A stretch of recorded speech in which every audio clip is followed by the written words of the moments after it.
Today I'm going to be reading one more Christmas story from the book True Christmas Stories from the Heart of Appalachia. It was compiled and edited by James M. Gifford, Judith F. Kidwell, and Wayne Oxt. I have some excitement in the living room, as you can hear there. Hopefully you can still hear me too, though. So this story is from 1951, Christmas in Korea, Don Osborne's story, and it was written by James M. Gifford. Don Osborne was a soldier from a Floyd County, Kentucky family of soldiers. His oldest sister, Winifred, worked in a shipyard and a defense plant during World War II. Following her patriotic example, Winifred's 4 brothers became career military men, and her 2 sisters served as nurses in the United States Air Force. The Osbornes were especially involved in the Korean War.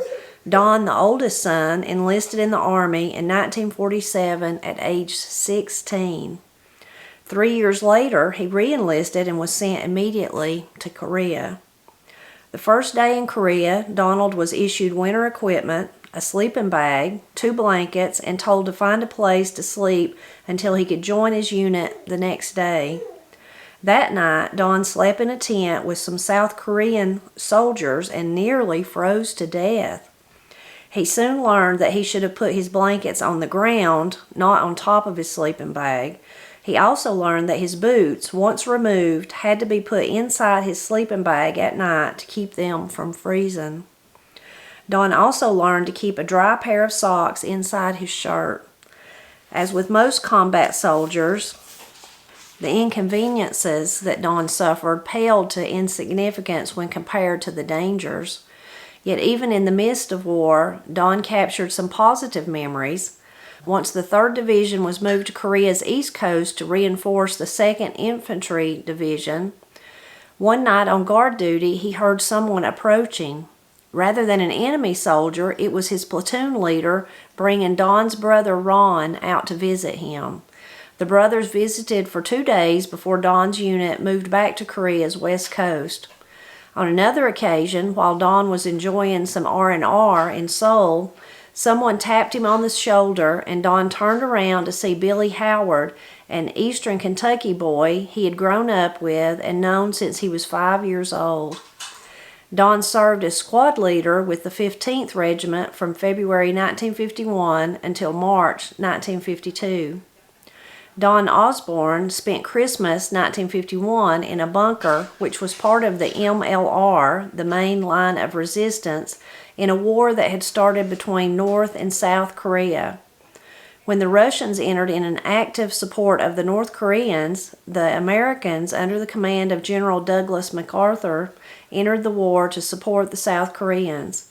By 1951, when Don was in Korea, between 300,000 and 500,000 poorly provisioned Chinese communist soldiers had also joined the war in support of the North Koreans. The fighting had resulted in a stalemate when Don served in combat with the 15th Infantry Division. Don and his fellow soldiers maintained a defensive position with a long line of bunkers. The bunkers were large foxholes that could accommodate 2 or 3 men. They were covered with logs and dirt, which provided some protection from enemy fire and the cold. During the Christmas season of 1951, the temperature hovered near or below 0. The 3 men in the bunker alternated duties at night, with 1 man standing guard, while 2 men in sleeping bags tried to sleep in an unheated hole in the ground. The combat soldiers in the bunkers received assistance from soldiers who served in support positions behind the combat lines. The soldiers who were not on the front lines provided food, delivered mail, and some of them rotated into the bunkers to give fellow soldiers a chance to return to the rear for a shower, a hot meal, and some rest. On Christmas Day, 1951, Don and his fellow soldiers were slowly rotated out of the bunkers and down the hill for a hot Christmas dinner of turkey and dressing and all the trimmings. The food was delivered in trucks and was served in insulated thermos cans. In addition to hot food, they got lots of hot coffee. Coffee saved your life, remembered Don. Also on Christmas Day, trucks stood ready to transport soldiers to a rear area where they could attend religious services compatible with their religious background. But after the hot meal and the religious service, Don and his fellow soldiers went back to the bunkers and back to combat. After the war, Don returned to eastern Kentucky, married and raised 3 children, but he did not sever his military ties. After 6 years of active duty, he spent 32 years as first sergeant in the U.S. Army Reserves. He continued to serve his country as a civilian, too, devoting 35 years to the United States Postal Service, the last 10 years as Prestonsburg's postmaster. Don has spent the last 67 Christmases with family and friends in eastern Kentucky, but he still remembers the Christmas of 1951 in a bunker on the front lines of the Korean War. I would do it again, he reflected. Just a real short story, but that was a tough Christmas in lots of different ways for Don and for all those soldiers serving. So different than the time that I've just spent with my family in the warm house, not worrying about being cold, plenty of food to eat, plenty of coffee to drink. If I drunk coffee, I don't even drink coffee. But such a different time. I'm really thankful for those that serve. And of course this year there was people serving in situations maybe not that dire, but still away from home and all that. And I'm really, really thankful for their service. Now, Don's family sounds like his whole family there at the beginning when it talks about his sisters and his brothers. They were all a family that just really believed in serving. And they, even he started when he was way too young, really. Makes you wonder if he told a story and said he was older and then went back again. And then, of course, the rest of his life, we know at the end there it told us he continued to serve. So really amazing that his family dedicated their lives like that for the good of me, for the good of our country. So that's really, really impressive. Makes you think of other stories like that you've heard of whole families that served. That cold, I just can't imagine. Reminds me those talking about being in the bunkers there and that first night when he learns that he should have put the blankets on the bottom and then the sleeping bag. Instead of he covered up the sleeping bag with them. Reminds me of lots of stories, war stories like that I've read about the cold and how terrible it was. Of course, it reminds me, if you've ever watched the wonderful but horrible at the same time movie Band of Brothers, the scenes in that where they're in the coldest part there, really, really makes you think about that and makes me grateful for my warm house. What really a heartwarming little story there about his brother getting to come to visit. How wonderful that was, and what good-natured and I don't know if good nature is really good spirit it is that they that they let that happen, that the people in charge let that happen, let the brother come and let him visit with him for a few days, and how that had to just lift both of their spirits. And especially thinking about them being that family that really served together in different places, but at the same time, that's really heartwarming. And then that he was in, kind of getting to enjoy some free time there, and then somebody taps him on the shoulder, and it's his friend Billy Howard, and from back home, and you just know that was just so touching to him. Reminds me of a story that my friend is no longer with us now, but Lonnie Dockery was family and friend. But he told me he spent, I think it was 20 years as a Marine. He was in the military, and he told me about one time that he was in the United States. He wasn't in another country, but he was wishing he was at home, and he was in California at an airport about to ship out to somewhere else or fly out, and he just happened to see there's a passenger or somebody, sitting over there waiting too in the airport, and he just happened to see in their bag, he could see something sticking out of it, and he said it was a jar of syrup. Well, what we would say syrup is just sorghum syrup, but he knew when he seen that, he knew what it was, and he thought, that's somebody that come from somewhere where where I wish I was. Might not have been Western North Carolina where I'm wishing I was at today, but somewhere in that general area, because it's sorghum syrup, and that's just kind of known in the southern Appalachian region especially.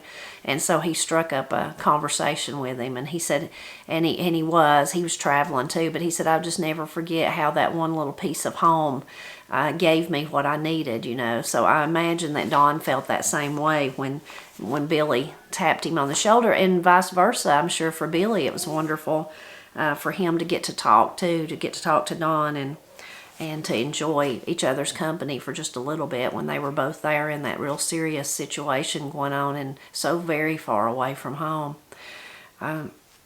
And then the ending there, if they are in that bunker on Christmas Day, but then the wonder of getting to go take turns and go back and get a hot shower and get that wonderful hot meal, was served in the thermos, and all the things that they thought of missing home. I'm sure all that good food, and then to even get to attend the religious services that each one of them, if they chose to do that, and just what a wonderful balm for their misery. I'm sure that just helped them all so much, reinvigorated them, I'm sure.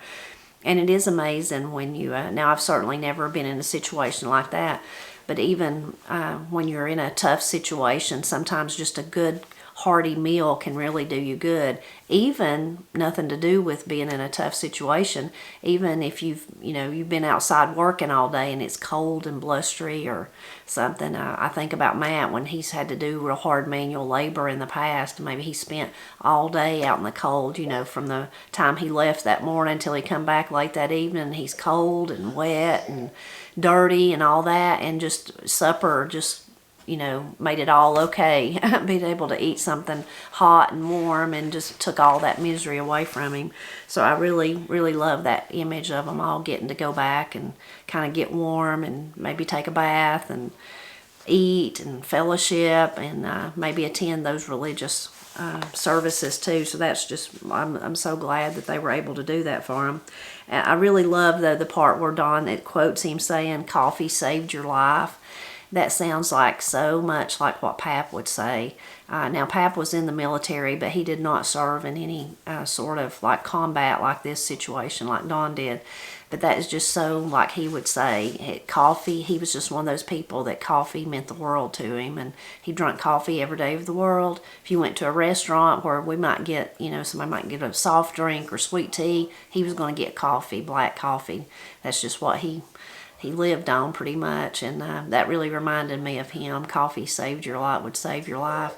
It also reminded me, if you're a Western reader, I used to read a lot of Westerns when Pap was still with us, but mostly when I was younger. I went through a stage of, I was always an avid reader since I was in about 5th grade, but I went through a stage where I wanted to read every Western that Pap had read, and a lot of those old Louis L'Amour and Zane Grey and all them, all the ones, Max Brand, you'll know that, the cowboy could just be almost at death's door, but if he could get to back in one of those little canyons and he could get him a rasher of bacon and get it going on the fire and get him a pot of coffee going, he could just cure himself from whatever ailed him, which those were just fiction books. But I guess in that same manner that the food really sustained, getting that hot food, Don remembered that Christmas all those years later, that really helped him too in the same way. I guess it would help those